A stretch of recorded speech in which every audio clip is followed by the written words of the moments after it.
ಶಿವಾನಿ ಮತ್ತೆ ದ್ಯಾಮೇಶನನ್ನ ನೋಡಿ ರವಿ ಸರ್ ತುಂಬಾನೇ ಖುಷಿ ಆಗ್ತಾರೆ. ಹೌದು, ಭರ್ಜರಿ ಬ್ಯಾಚುಲರ್ಸ್ ವೇದಿಕೆ ಮೇಲೂ ಕೂಡ ಶಿವಾನಿ ಅವರು ವಿನ್ನರ್ ಆದ ಬಳಿಕ ಅವ್ರನ್ನ ಗೆಸ್ಟ್ ಆಗಿ ಕರ್ಸ್ಕೊತಾರೆ.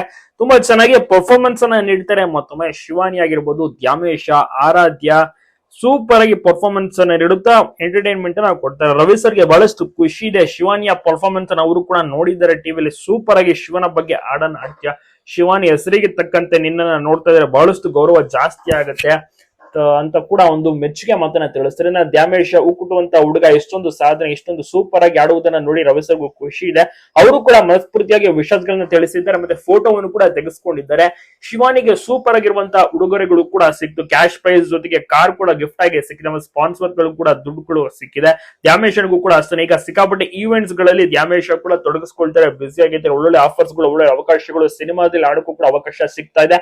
ಅರ್ಜುನ್ ಜನ್ಯ ಅವರು ಕಲ್ಪಿಸಿಕೊಡ್ತಿದ್ದಾರೆ. ನಿಜಕ್ಕೂ ಕೂಡ ನೋಡಿ, ಒಂದು ದೊಡ್ಡ ವೇದಿಕೆ ಎಷ್ಟೊಂದು ಜನರ ಒಂದು ಬದಲಾವಣೆಗೆ ಕಾರಣವಾಗುತ್ತೆ. ಒಂದು ವೇದಿಕೆ ನಿಜಕ್ಕೂ ದೊಡ್ಡವರಿಗೆ ಆಡ್ಸ್ ಆಫ್ ಹೇಳಲೇಬೇಕು. ದೊಡ್ಡವರು ಅಂದ್ರೆ ಅಲ್ಲಿ ವಿಜಯ್ ಪ್ರಕಾಶ್ ಅವರು, ಅರ್ಜುನ್ ಜನ್ಯ ಅವರು, ರಾಜೇಶ್ ಕೃಷ್ಣನ್ ಅವರು ಕೂಡ ಉತ್ತಮವಾದಂತ ಜಡ್ಜ್ಮೆಂಟ್ ಅನ್ನ ನೀಡಿ ಉನ್ನತ ಸ್ಥಾನವನ್ನ ಏರಿಸಿದಂತವರು. ಅಂದ್ರೆ ಶಿವಾನಿಗೆ ಗೆಲ್ಲುವಂತ ಒಂದು ಪಟ್ಟ ಸಿಕ್ತು, ಟ್ರೋಫಿ ಸಿಕ್ತು, ದುಡ್ಡು ಸಿಕ್ತು, ನೇಮ್ ಫೇಮ್ ಎಲ್ಲವೂ ಕೂಡ ಸಿಕ್ಕಿದೆ. ದ್ಯಾಮೇಶನ್ಗೂ ಕೂಡ ಅಷ್ಟೇನೆ. ಎಲ್ಲೇ ಹೋದ್ರು ಕೂಡ ಜನರು ದ್ಯಾಮೇಶನ ಗುರುತಿಡಿಯುತ್ತಾರೆ, ಮಾತನಾಡೋ ಈವೆಂಟ್ ಗಳಲ್ಲಿ ಬಿಸಿ, ಸಿಕ್ಕಾಬಟ್ಟೆ ಹೆಸರು ಮಾಡೋಕೆ ಮುಂದೆ ತಯಾರಾಗಿದ್ದಾರೆ ದ್ಯಾಮೇಶ.